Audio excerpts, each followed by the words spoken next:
नमस्कार मेरे प्यारे बच्चों।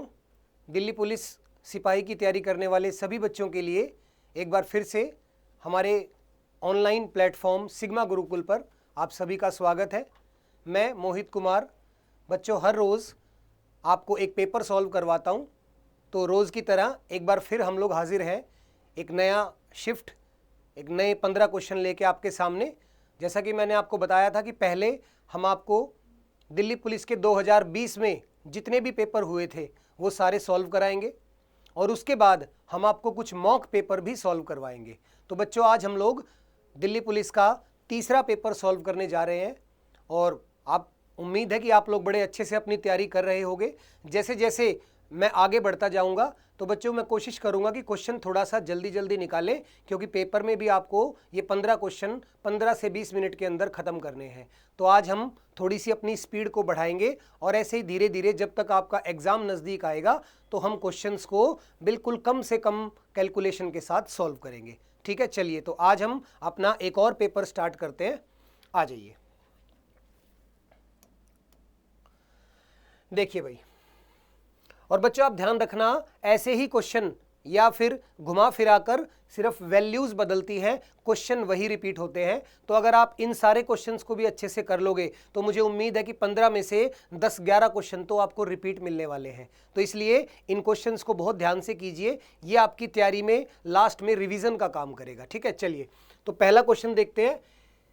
एक if a student distribute sweets in the ratio among 5 of his friends, एक बच्चे ने अपने 5 दोस्तों में मिठाइयाँ बांटी जिसको 1/2, 1/3, 1/4, 1/5 और 1/7 इस रेशियो में। तो वो पूछ रहा है कि बताओ कम से कम कितनी मिठाइयाँ उसने बांटी होंगी। तो बच्चों एक बात आप ध्यान रखना, जब भी कभी आपके सामने कोई रेशियो आ जाए, कोई अनुपात आ जाए,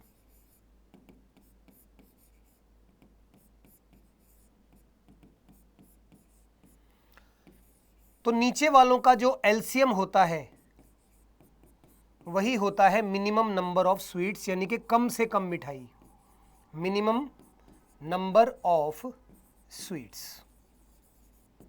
ठीक है, जब भी किसी चीज को अनुपात में, रेशियो में बांटा जाए तो कम से कम कितनी हो सकती है वो चीज, तो आप सारे जो डिनोमिनेटर्स हैं यानी कि जो हर हैं उनका एलसीएम ले लो, वही होगी कम से कम वो चीज। ठीक है, यहां पर मिठाइयां हैं तो कम से कम मिठाइयां कितनी हो सकती है, आप नीचे वालों का बस एलसीएम ले लो, वही आपका आंसर होगा। तो पेपर में सिर्फ ये करना था कि आपको एलसीएम निकालना था, किसका, 2, 3, 4, 5 और 7 का। तो दो लिखेंगे, 3 के लिए 3, 4 होता है बच्चों 2 दूनी 4, तो 1 2 पहले से आ गया है, 2 दूनी 4 और 5 और 7। इसको आप गुणा करेंगे तो 5 गुणा 2 हो गया 10, 10 का 3 गुना 30, 30 का डबल 60 और 60 का 7 गुणा हो जाएगा 420। तो कम से कम स्वीट्स कितनी हो सकती है, 420। पेपर में भी आपको ऐसे ही चलना है, पेपर में आपको इतना सब कुछ नहीं लिखना, सीधा सीधा आपको दिखना चाहिए कि किसी अनुपात में कोई चीज बांटी गई है, और जब अनुपात में बांटते हैं, रेशियो में बांटते हैं, तो नीचे वाले का जो एलसीएम होता है वो कम से कम टोटल वैल्यू होती है। तो टोटल वैल्यू 420, यानी मिठाइयां 420 तो कम से कम होंगी। इसके बाद कितनी हो सकती है, 840, इसी का मल्टीपल, उसके बाद 1260, ऐसे ही 420 के मल्टीपल में मिठाइयां होंगी। तो कम से कम 420 मिठाइयां वहां पर जरूर होंगी अगर इस अनुपात में बांटा जाएगा। ठीक है, चलिए question number 2। A car driver covered a certain distance at some speed. ठीक है, एक कार चलाने वाले ने कोई दूरी तय की और उसकी स्पीड भी नहीं दी हुई। देखो, ना तो डिस्टेंस गिवन है ना स्पीड गिवन है, पर इसके आगे क्या कहता है, यदि वह अपनी स्पीड 10 किलोमीटर प्रति घंटा बढ़ाता है तो उसे 55 मिनट कम लगते हैं, और यदि वो अपनी स्पीड 8 किलोमीटर प्रति घंटा कम करता है तो उसे 55 मिनट ज़्यादा लग जाते हैं। तो बताइए कि वो डिस्टेंस कितना है। तो बच्चों मैं आपको एक बहुत इंपॉर्टेंट फॉर्मूला बता रहा हूं। जब आपके पास, देखिए, डिस्टेंस निकालने का एक तरीका होता है कि डिस्टेंस इक्वल्स टू होता है S1 इंटू S2। ये क्या है, यानी कि दोनों चालों की गुणा, प्रोडक्ट ऑफ स्पीड्स। स्पीड को क्या मान लिया, एक स्पीड को S1 और एक स्पीड को S2। मतलब अगर किसी क्वेश्चन में आपके पास 2 स्पीड है और टाइम का गैप दिया हुआ है, टाइम नहीं दिया हुआ, 2 स्पीड, मतलब मैं ये बोल दूं एक आदमी ने किसी दूरी को 50 की स्पीड से तय किया और 70 की स्पीड से तय किया, तो सीधी सी बात है अगर दूरी सेम है और स्पीड अलग अलग है तो टाइम भी अलग अलग होगा। तो 50 की स्पीड से कोई दूरी तय की, 70 की स्पीड से कोई दूरी तय की, और दोनों टाइम में 2 घंटे का गैप आया, क्योंकि सीधी सी बात है टाइम में तो गैप आएगा ही क्योंकि स्पीड अलग अलग है। तो जब भी कभी आपको टाइम का गैप दिया हो और स्पीड्स अलग अलग हो तो आप डिस्टेंस इस तरीके से निकाल सकते हैं। नीचे आ जाएगा gap of speeds into time gap. ठीक है, ये फॉर्मूला बहुत जगह काम आता है।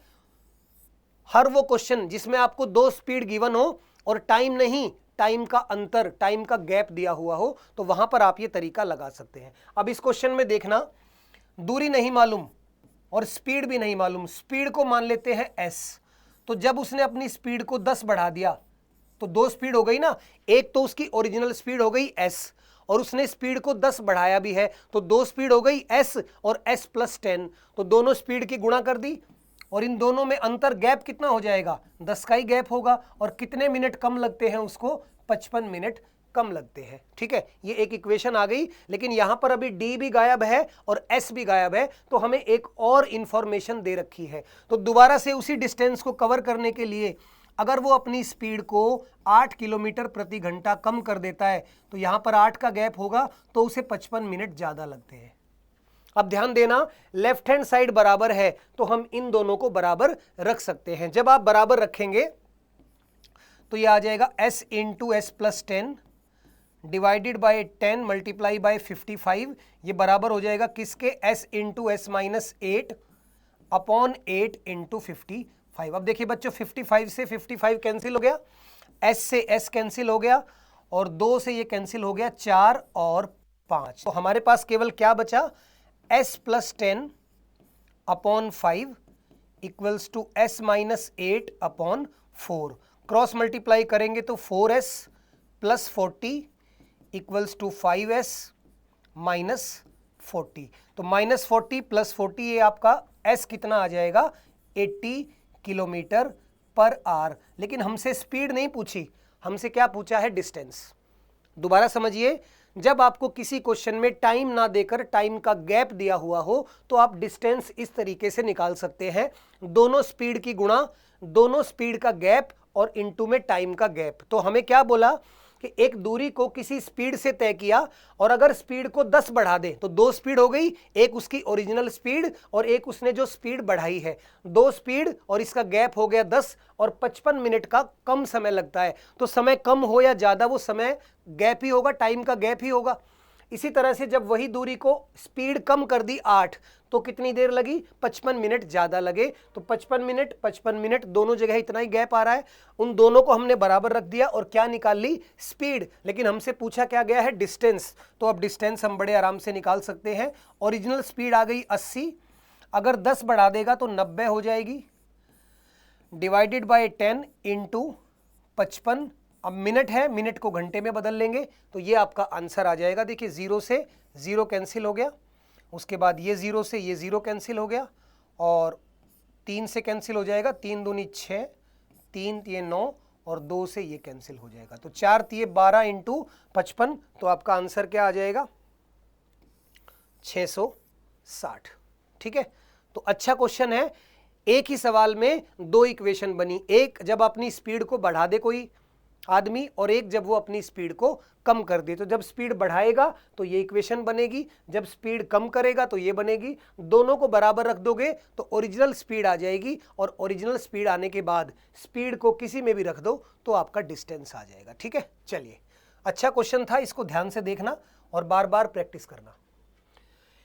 एक बल्लेबाज 114 रन बनाता है। देखिए, एक बैट्समैन है जो कि 114 रन्स बनाता है, जिसमें उसने 5 बाउंड्री का मतलब होता है चौका, यानी कि 4 रन, 5 बाउंड्री यानी कि 20 रन उसने चौका लगा के बनाए और 9 छक्के, तो छक्के में 6 रन होते हैं तो ये हो गए 54। ठीक है, तो टोटल 74 रन उसने कैसे बनाए, बाउंड्रीज, चौके या छक्के लगाकर। और पूछा क्या गया है, what percent of his total score did he make bye running between the wickets. देखो जब भी कोई बल्लेबाज चौके छक्के लगाता है तो उसमें वो भागता नहीं है, क्योंकि गेंद सीमा रेखा के पार चली जाती है जब भी चौका या छक्का होता है। तो चौकों और छक्के लगा के उसने कितने रन बनाए, 74। तो बाकी रन उसने भागकर बनाए होंगे, विकेटों के बीच में दौड़ लगा के बनाए होंगे। 114 में से हम अगर उसके बाउंड्री द्वारा बनाए गए रन माइनस कर देते हैं तो ये कितना आ जाएगा, 0 और 40, यानी कि 40 रन उसने कैसे करके बनाए हैं, रनिंग करके, दौड़ लगा के। इनकी परसेंटेज निकालनी है तो 40/114 मल्टीप्लाई बाय 100। ठीक है, इसको आप सॉल्व कर देंगे तो आपका आंसर आ जाएगा ऑप्शन डी, 35 सही 5/57। 2 से काट देंगे इसको, 57 आ जाएगा। यहाँ 20 तो ऊपर आ गया आपका 2000 डिवाइडेड बाय 57। इसे जब आप सॉल्व करेंगे तो ये 35 सही 5/7 आ जाएगा। तो ये आपका आंसर। तो इस क्वेश्चन से हमने एक बात सीखी कि जब भी कोई बैट्समैन रन बनाता है तो वो 3 तरह से रन बनाता है, चौके लगाकर, छक्के लगाकर और दौड़कर। दौड़कर 1 रन बनाया जा सकता है, 2 रन, 3 रन, इससे ज्यादा भी बनाए जा सकते हैं, लेकिन बाउंड्री किसको कहते हैं, चौके और छक्के को। ठीक है ना, चलिए आगे बढ़ते हैं। If 1/3 of 1/4 of 1/5 of a number is 18 then 3/10 of the number is. देखिए किसी संख्या मान लेते हैं x, उसका 1/3 और 1/4 और उसका 1/5 किसके बराबर है, 18 के बराबर है। तो यहां से हम अगर निकालेंगे संख्या तो कितनी आ जाएगी, 18 × 3 × 4 × 5। ये तो आपकी संख्या आ गई। लेकिन आपसे संख्या नहीं पूछी, संख्या का क्या पूछा है, 3/10, 3/10। तो इसका 3/10 भी आप कर दीजिए। तो 5 से कैंसिल करोगे 2 से इसको कैंसिल कर दो, और उसके बाद ये हो गया 18 और ये भी हो गया 18। 18 का स्क्वायर होता है 324। तो 324 आपका आंसर आ गया। ठीक है, बड़ा आसान सा क्वेश्चन था। किसी संख्या का 1/3, उसका 1/4, उसका 1/5 18 के बराबर है, तो वो संख्या क्या हो जाएगी, ये हो जाएगी। और फिर उसी संख्या का क्या निकालना है, 3/10, 3/10। तो अपना आंसर आ जाएगा 324। तो इस क्वेश्चन में कोई दिक्कत आपको नहीं होनी चाहिए, आसान क्वेश्चन था। आगे चलते हैं। ए, बी और सी किसी काम को 10, 12 और 15 दिनों में कर सकते हैं। ए, बी और सी किसी काम को 10, 12 और 15 दिनों में कर सकते हैं। तो इनका टोटल वर्क आ जाएगा 60, क्योंकि टाइम का एलसीएम ही क्या होता है, वर्क होता है। ये टाइम है, वर्क होता है टाइम का एलसीएम, और एफिशिएंसी काम करने की क्षमता। तो 10 इसकी आ जाएगी 6, 5 और 4। देखिए जिन बच्चों ने टाइम एंड वर्क नहीं पढ़ा है उनमें मैं बता दूं, अगर किन्हीं आदमियों का समय दिया होता है तो 3 लोगों का समय दिया हुआ है कि ये किसी काम को 10, 12 और 15 दिनों में कर सकते हैं। तो जब भी आप टाइम का एलसीएम ले लेंगे, ये क्या होता है, एलसीएम किसका, टाइम का, तो यही होता है वर्क, काम कितना करना है। और उसके बाद तीसरी चीज होती है काम करने की क्षमता, या जिसको हम लोग वन डे वर्क भी कहते हैं, एक दिन में किया गया काम। तो अगर 60 काम 10 दिन में हुआ तो एक दिन में कितना काम हुआ, 6। तो एक ही एफिशिएंसी, काम करने की क्षमता कितनी आ गई, 6। तो इसी तरह से तीनों की क्षमता हमने निकाल ली। अब क्या कहता है कि in how many days B can do the work, B उस काम को कितने दिन में करेगा यदि ए और सी दोनों मिलकर उसका साथ दे ऑल्टरनेट डेज पर। यानी कि बी तो रोजाना काम करेगा, हर ऑल्टरनेट डे, ऑल्टरनेट का मतलब होता है एक दिन छोड़ के एक दिन। कौन उसकी सहायता करेगा, ए और सी। मतलब पहले दिन काम की शुरुआत कौन करेगा, बी, और बी एक दिन में कितना काम कर सकता है, 5। तो पहले दिन तो 5 काम होगा, और दूसरे दिन अब एक दिन छोड़ के अगला दिन आ गया, अब तीनों मिलकर करेंगे, क्योंकि बी बंद नहीं करेगा काम करना, बस ए और सी उसकी सहायता करेंगे एक दिन छोड़ के एक दिन पर। तो दूसरे दिन तीनों काम करेंगे, तो तीनों मिलकर कितना कर देंगे, 5 और 15। यानी कि हम ये कह सकते हैं कि 2 दिन में कितना काम हो रहा है, 20 काम, और काम है कितना, 60। तो यानी कि 3 गुना काम है, तो मतलब 3 गुना समय लगेगा। तो 6 दिन में पूरा काम हो जाएगा। अपना आंसर आ गया।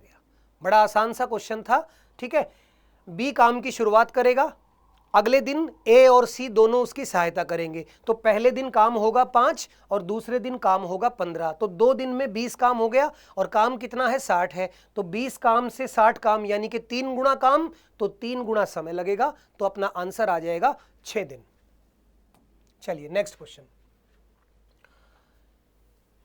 ए fan is sold at A profit of 20%। देखिए किसी पंखे को 20% के लाभ पर बेचा जाता है। 20% का मतलब होता है 1/5, ठीक है, और 20% का क्या है, लाभ है, और लाभ हमेशा किस पर निकाला जाता है, कॉस्ट प्राइस पर। तो सीपी आ गई 5 और ये हो गया प्रॉफिट। तो हम ये कह सकते हैं कि सीपी और एसपी यानी कि क्रय मूल्य और विक्रय मूल्य में क्या अनुपात होगा, 5 और 6, ठीक है, यानी कि सीपी हो गई 5x और सेलिंग प्राइस कितनी हो गई, 6x। अब आगे क्या कहता है, यदि सीपी और एसपी दोनों को 50 रुपए कम कर दिया जाए, सीपी 5x है, इसमें से 50 रुपए कम कर दिए, और एसपी 6x है, इसमें से भी 50 रुपए कम कर दिए, तो अब जो प्रॉफिट है वो 5% बढ़ जाता है, यानी कि 20% की बजाय कितना प्रॉफिट हो जाता है, 25%, जो कि होगा 1/4। और यहां से अब नई सीपी और नई एसपी का रेशियो क्या आ जाएगा, 4 और 5। मतलब जब कॉस्ट प्राइस क्रय मूल्य और विक्रय मूल्य दोनों को 50-50 रुपए कम कर दिया, तो हमारा नया रेशियो कितना आ गया, 4/5, ठीक है। अब इसको सॉल्व करना है और यहां से आपको क्या निकालनी है, सीपी। तो देखिए 5 से गुणा करेंगे, ये हो जाएगा 25x माइनस 250 बराबर 24x माइनस 200। तो x की वैल्यू यहां से 50 आ जाएगी, लेकिन हमें x नहीं निकालना था, सीपी निकालनी थी, और सीपी कितनी है, 5x। तो अपना आंसर आ जाएगा 250, ठीक है। बहुत ही सिंपल सा क्वेश्चन था। प्रॉफिट दिया हुआ है परसेंटेज में, तो प्रॉफिट से हमने क्या निकाल लिया, क्रय मूल्य और विक्रय मूल्य का रेशियो। उसके बाद इन दोनों को 50-50 रुपए कम कर दिया, और कम करने से क्या हुआ, प्रॉफिट 5% बढ़ गया। तो 20% की बजाय कितना हो जाएगा, 25%। तो अब प्रॉफिट और सीपी और एसपी का क्या रेशियो आ जाएगा, 4 और 5। तो उसके बाद आप अपना आंसर निकाल सकते हैं। चलिए देखिए भाई, बोर्ड मास का क्वेश्चन है। अब इसको तो मैं क्या ही समझाऊं, ये तो बोर्ड मास है, सीधा सीधा कैलकुलेट कर लेते हैं। सीधा आपको बोर्ड मास का रूल मालूम होना चाहिए। बी फॉर सबसे पहले ब्रैकेट सॉल्व होता है, उसके बाद ओ से ऑफ यानी कि का, देन उसके बाद board D divide, multiply, addition और सब्ट्रैक्शन, ठीक है। तो बस यहां सीधा सॉल्व करते हैं। देखो सबसे पहले क्या सॉल्व होगा, ऑफ, ठीक है ना, उसके बाद डिवाइड होगा। तो हम क्या लिखेंगे, 4/5 डिवाइडेड बाय ऑफ का मतलब इन दोनों की गुणा हो जाएगी, तो 3 से ये कट जाएगा, 3 आ जाएगा, और 2 दूनी 4, 2 पंजे 10, तो ये कितना आ गया, 2/15 आ गया। तो डिवाइडेड बाय 2/15। इसके बाद क्या है, माइनस है 4/5, माइनस 4/5, आगे है इनटू 1 सही 1/9, तो 9 एकम 9 और 1, ये हो जाएगा 10/9। इसके बाद है डिवाइड 1/15, देन माइनस 3/4 प्लस 3/4, और सबसे लास्ट में है डिवाइडेड बाय 1/2। तो बच्चों हम डिवाइड को मल्टीप्लाई भी लिख सकते हैं, बस डिवाइड के जो अगला फ्रैक्शन होता है या जो नंबर होता है वो पलट जाता है। जब भी आप डिवाइड को मल्टीप्लाई करोगे तो उससे अगला फ्रैक्शन पलट जाएगा। तो अब हम ये कर लेते हैं, 4/5 डिवाइड को मल्टीप्लाई लिख लेते हैं, तो ये उल्टा हो जाएगा, ये जो है ना ये उल्टा हो जाएगा, रिवर्स हो जाएगा, ये हो जाएगा 15/2 माइनस 4/5 इंटू 10/9, यहां भी मल्टीप्लाई कर देते हैं, तो ये हो जाएगा 15/8 माइनस 3/4 प्लस 3/4 और इंटू 2/1।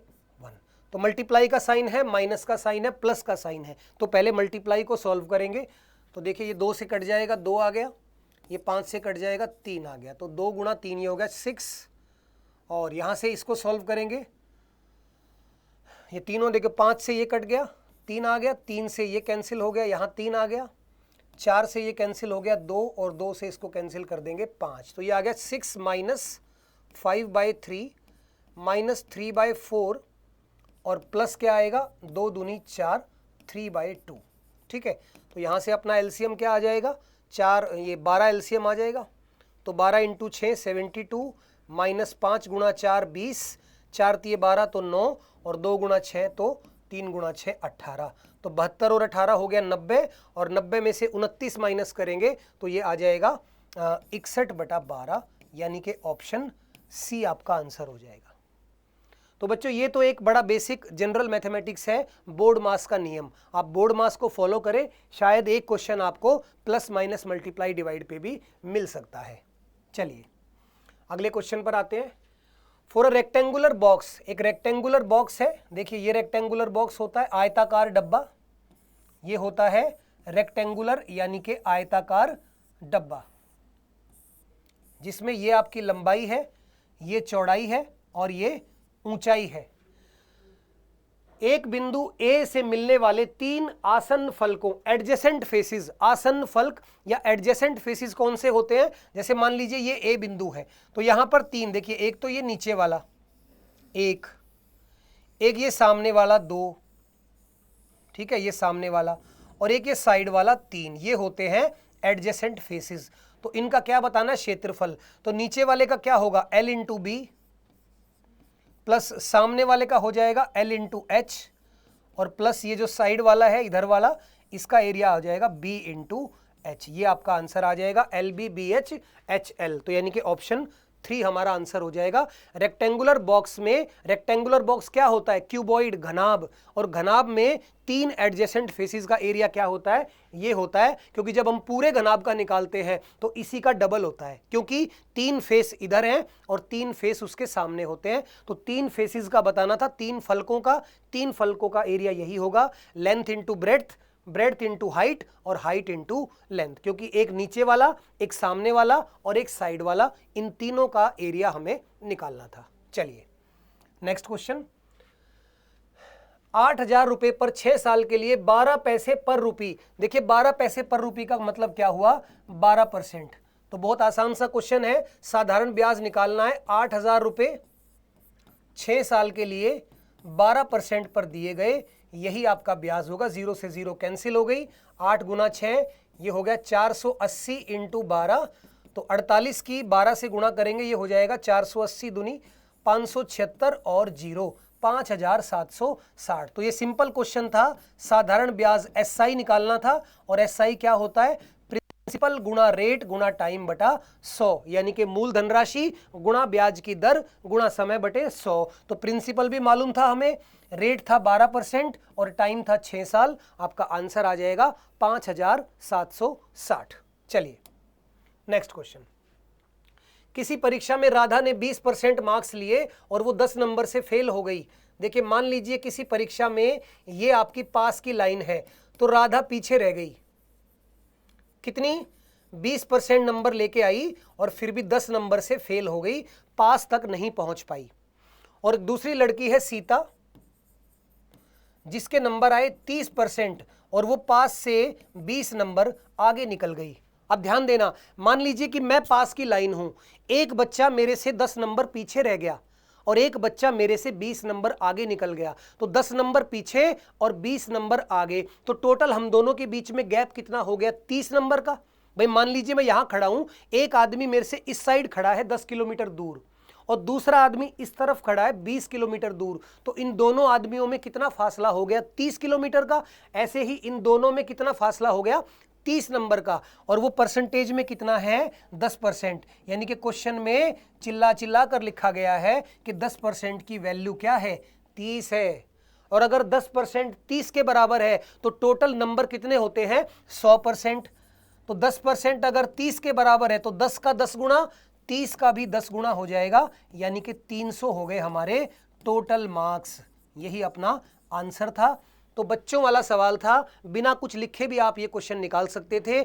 जब एक बच्चा पास होता है और एक बच्चा फेल होता है तो उन दोनों का गैप जुड़ जाता है, जो कि उन दोनों के बीच का टोटल गैप होता है। तो एक 20 नंबर से पास है, एक 10 नंबर से फेल है, गैप हो गया 30 का। और परसेंटेज में कितना गैप है, 10% का। 10% की वैल्यू 30, तो 100% की वैल्यू एक जीरो लगा दो, यानी कि 300। तो आसान क्वेश्चन था। और दिल्ली पुलिस में 15 में से 10 से 11 सवाल ऐसे ही आते हैं, तो आप आसान को जल्दी से सॉल्व कर लें, ताकि 3-4 क्वेश्चन जो थोड़े से कैलकुलेटिव आएंगे उनको भी हम एक्स्ट्रा टाइम दे पाएं। ठीक है, चलिए अगला क्वेश्चन देखिए, फिर ब्याज का है। इस पे क्या निकालना है आपको, चक्रवृद्धि ब्याज निकालना है। देखो प्रिंसिपल दिया हुआ है कितना, 18,000 रुपए, रेट है 10%, लेकिन हाफ ईयरली दिया हुआ है। हाफ ईयरली में क्या होता है, रेट आधा हो जाता है, तो रेट लेंगे 5% और टाइम डबल हो जाता है, 1.5 का डबल कर देंगे, टाइम हो जाएगा 3, यानी कि हमें 18,000 रुपए पर 5% के हिसाब से 3 साल का ब्याज निकालना है। तो सबसे पहले हम 1 साल का ब्याज निकाल लेते हैं।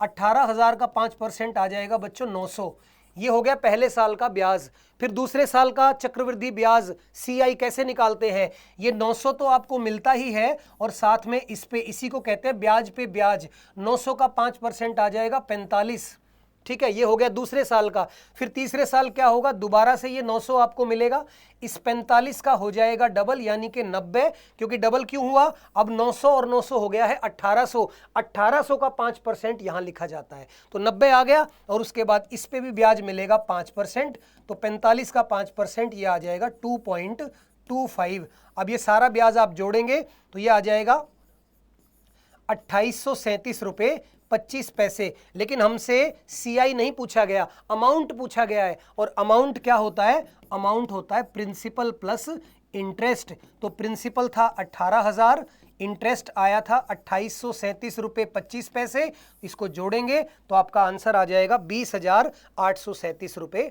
25 पैसे। ठीक है, CI निकालने का बच्चों ये बहुत जबरदस्त तरीका है, मैं एक बार फिर रिपीट कर देता हूं। प्रिंसिपल का रेट निकाल लो, वो पहले साल का ब्याज आ गया, तो 18,000 का 5% 900 रुपये हो गया। फिर दूसरे साल क्या होगा, ये 900 तो आपको मिलेगा ही, इस पे दोबारा से 5% ब्याज मिलेगा। तीसरे साल में ये 900 फिर मिलेगा और ऊपर ये हो गए 1800, तो 1800 का 5% यानी कि इसी 45 का डबल हो जाएगा 90, और इस 45 पे फिर से आपको 5% मिल जाएगा। ये टोटल आपका 3 साल का चक्रवृद्धि ब्याज आ गया। बाकी इस क्वेश्चन को करने का एक और तरीका भी है जिससे हम डायरेक्ट अमाउंट निकाल सकते हैं। कैसे, आप ये भी कर सकते थे, 18,000 रेट है 5% जो कि 1/20 होता है, इसका मतलब अमाउंट क्या हो जाएगा 21/20, क्योंकि अगर 20 रुपए पे 1 रुपये ब्याज मिले तो अमाउंट हो जाएगा 21 रुपये। 18,000 का अमाउंट निकालना है 3 साल के लिए, तो इसको गुणा कर दो 21/20, 21/20 और 21/20, इसको भी आप सॉल्व करेंगे तो आपका सेम आंसर आएगा 20,837 रुपये 25 पैसे। लेकिन मैंने थोड़ा सा आसान तरीका बताने की कोशिश करी, हो सकता है ये तरीका कुछ बच्चों के लिए नया हो, पर अगर आप इसको फॉलो करेंगे तो आपका टाइम सेव होगा। अदरवाइज आप डायरेक्टली एक लाइन में भी ये क्वेश्चन निकाल सकते हैं, थोड़ी सी कैलकुलेशन पावर और आपकी स्पीड अच्छी होनी चाहिए बस। चलिए next question. A shopkeeper gives 18% discount on a discounted price. देखिए डबल डिस्काउंट, एक दुकानदार किसी वस्तु पर पहले ही 12% का डिस्काउंट दे रहा था और साथ में उसने जो डिस्काउंट दिया 12% का, उसके बाद एक और डिस्काउंट दे दिया 18% का। तो जब भी 2 डिस्काउंट आ जाए क्या करना है, देखिए पहला डिस्काउंट है 12%, जिसको मैं लिख सकता हूं 12/100, या फिर 4 से कैंसिल करेंगे 3/25। एक डिस्काउंट तो है 3/25, मतलब 25 की चीज पे 3 रुपए का डिस्काउंट दे रहा है, मतलब 25 की चीज को 22 रुपए में बेच रहा है। और दूसरा डिस्काउंट हमें क्या दिया हुआ है 18%, जो कि हो जाएगा 9/50। ठीक है, यानी 50 की चीज को 41 रुपए में बेच रहा है। तो हम इसको कैसे लिख सकते हैं, सबसे पहले एक दुकानदार ने 25 रुपए की चीज को कितने में बेचा, 22 में, और फिर 50 रुपए की चीज को 41 में। ठीक है ना, तो ये तो जब गुणा कर देंगे ये आ जाएगी हमारी MRP 1250 रुपये, और ये आ जाएगी सेलिंग प्राइस, ये सेलिंग प्राइस, ये MP मार्केट प्राइस। तो ये कितनी हो जाएगी 41 का डबल 820 और डबल ये हो जाएगा 902। ठीक है, यहां तक समझ में आया। जब भी किसी सवाल में 2 या 2 से अधिक डिस्काउंट दिए हों तो आपको क्या करना है, पहले डिस्काउंट को फ्रैक्शन में बदल लो, उसके बाद नीचे वाला होता है MRP, क्योंकि डिस्काउंट किस पे निकलता है, MRP पर। तो 25 रुपए की चीज पे 3 रुपए का डिस्काउंट दिया तो सेलिंग प्राइस कितना हुआ, कितने में बिकेगी 22 रुपए में, और 50 की चीज पे 9 रुपए का डिस्काउंट देंगे तो 41 रुपए में बिकेगी। अब उसके बाद ये आपकी सेलिंग प्राइस आ गई फाइनल, और ये आपकी फाइनल MRP आ गई। निकालना क्या है MRP, तो सेलिंग प्राइस हमें दे भी रखी है कितनी 19,844 रुपए, तो वो जो 902 के बराबर है 19,844 के, तो एक की वैल्यू कितनी आ जाएगी 19,844 डिवाइडेड बाय 902, और आपको निकालनी क्या है एमआरपी, 1250 से इसकी गुणा कर दो, ये आपका आंसर आ जाएगा। अब जब आप 902 से इसको कैंसिल करेंगे तो ये सीधा सीधा 22 पे चला जाएगा और 22 की गुणा 1250 से करेंगे तो अपना फाइनल आंसर आ जाएगा 27,500, यानी कि ऑप्शन ए आपका आंसर होगा।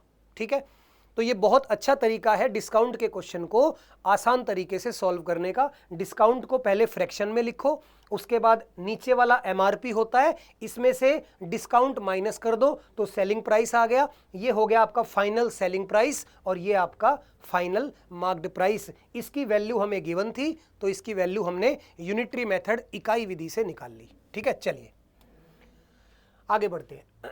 द ग्रेटेस्ट नंबर, देखिए ग्रेटेस्ट वर्ड किसको डिनोट करता है, HCF को। जिन बच्चों ने LCM HCF का टॉपिक की थ्योरी पढ़ी हुई है वो ये जरूर जानते होंगे कि ग्रेटेस्ट नंबर निकालने का मतलब ही होता है कि HCF निकालना है। लेकिन एक चीज यहां पर एक्स्ट्रा दे दी, रिमाइंडर। और एक बात याद रखना, जब भी HCF के क्वेश्चन में रिमाइंडर दिए हों तो पहले वो रिमाइंडर माइनस होंगे और उसके बाद HCF निकलेगा। तो सबसे पहले देखिए नंबर क्या क्या है हमारे पास, 397, 435 और 5420, ये 3 नंबर है।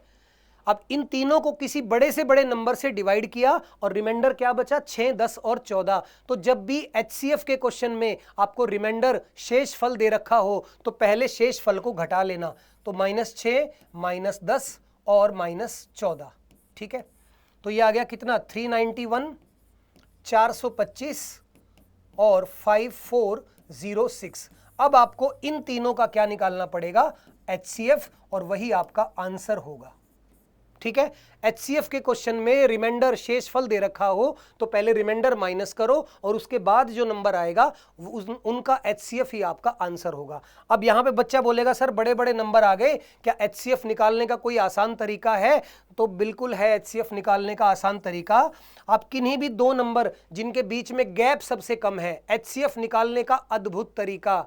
अगर आपके पास 2-3 नंबर हैं, HCF निकालना है बिना कोई ज्यादा मेहनत किए, तो क्या करो, जिन 2 नंबर के बीच गैप सबसे कम है वो गैप निकाल लो।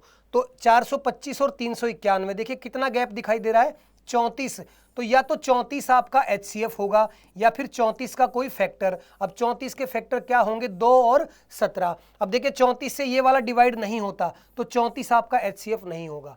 2 से भी ये डिवाइड नहीं होता, नहीं होगा, तो सीधा सीधा हमारा आंसर क्या आ गया, 17 आ गया। यानी कि आपको HCF निकालने के लिए कोई डिवीजन मेथड कुछ भी लगाने की जरूरत नहीं है। जब आपके सामने नंबर्स के बीच का गैप कम हो तो जिन 2 नंबर के बीच का गैप सबसे कम है वो गैप लिख लो, या तो वो गैप ही HCF होगा।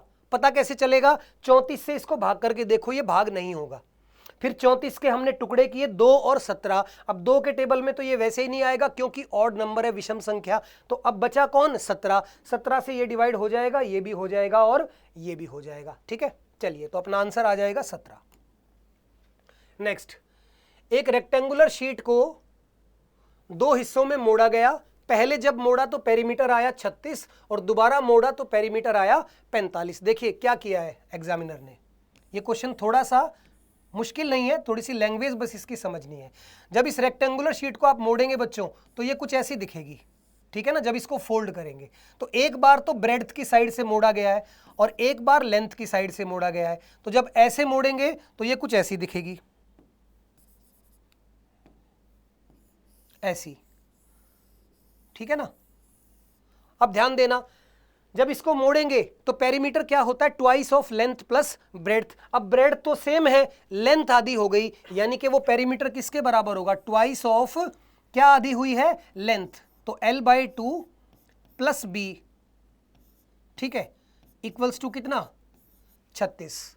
और इसी तरह से जब इस तरह से मोड़ेंगे तो यहां पर क्या आधी हो गई, ब्रेड्थ, यानी कि चौड़ाई आधी हो गई।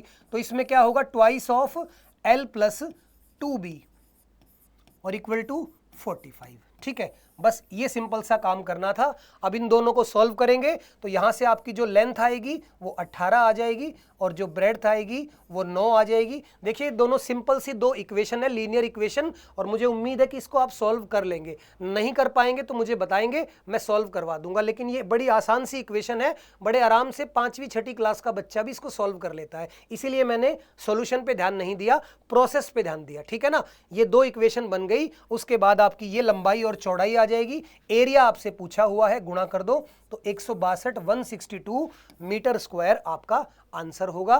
तो मुझे सॉल्व करके बताएंगे क्या ये दोनों इक्वेशन को आप सॉल्व कर पाए या नहीं कर पाए। ठीक है, चलिए और देखते हैं लास्ट क्वेश्चन।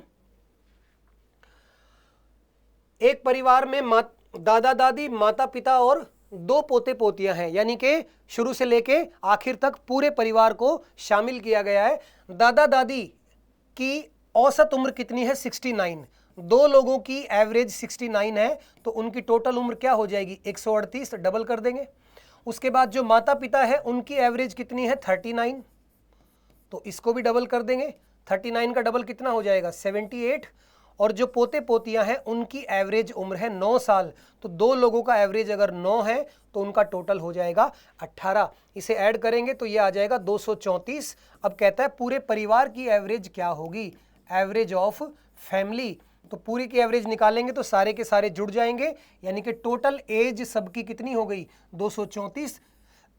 6 लोग हैं, इसको कैंसिल करेंगे तो 39 आपका आंसर आ जाएगा। ठीक है, तो ये तो बड़ा साधारण सा एवरेज का क्वेश्चन था। 3 लोगों के अलग अलग एवरेज दिए हुए थे, टोटल निकाल लिया, टोटल नंबर हमारे पास है, और एवरेज क्या होता है? Total sum upon total numbers. तो बच्चों ये था हमारा Delhi police previous year paper का तीसरा सेट। ठीक है ना, ऐसे कर करके हम आपको कम से कम 20 से 25 सेट सॉल्व करवाएंगे और उसके बाद कुछ मॉक टेस्ट भी सॉल्व कराएंगे। तो पहले आप प्रीवियस ईयर पर ध्यान दें, उसके बाद मॉक पर ध्यान दें, क्योंकि मैं हमेशा बोलता हूं कि ज़्यादा अच्छी तैयारी प्रीवियस ईयर पेपर करने से होती है, मॉक टेस्ट से सिर्फ आपकी टाइमिंग्स मेंटेन होती है। क्योंकि मॉक टेस्ट में कई बार जानबूझकर थोड़े से इररेलेवेंट क्वेश्चन भी डाल दिए जाते हैं बच्चों को अपनी तरफ अट्रैक्ट करने के लिए। तो मैं पहले कोशिश करता हूं कि वो कराया जाए जो एक्चुअली पेपर में आया हुआ है। ठीक है ना, तो उम्मीद है कि ये 15 क्वेश्चन आपको समझ में आए होंगे। फिर भी आपको कभी कोई दिक्कत होती है तो आप कमेंट बॉक्स में लिख के हमें बता सकते हैं। तो बच्चों मिलते हैं अगली क्लास में, तब तक के लिए पढ़ते रहिए, मेहनत करते रहिए। जय हिंद, नमस्कार।